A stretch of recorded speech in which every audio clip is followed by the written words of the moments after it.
અત્યારે આપણે જોઈ રહ્યા છો રાજકોટ કલેક્ટર ઓફિસમાંથી જે NSUI દ્વારા ઉગ્ર વિરોધ પ્રદર્શન ચાલી રહ્યું છે.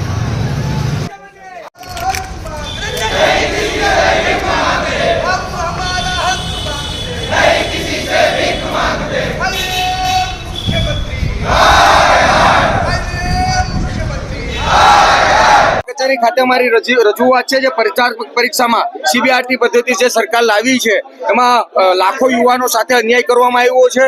આ CBRT પદ્ધતિ રદ કરવામાં આવે.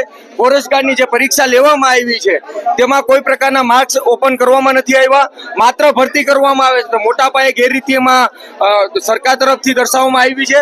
તો CBRT પદ્ધતિ રદ કરી અને આ લોકોની પરીક્ષા ફરી પાછી લેવામાં આવે અને વિદ્યાર્થીઓને ન્યાય આપવામાં આવે.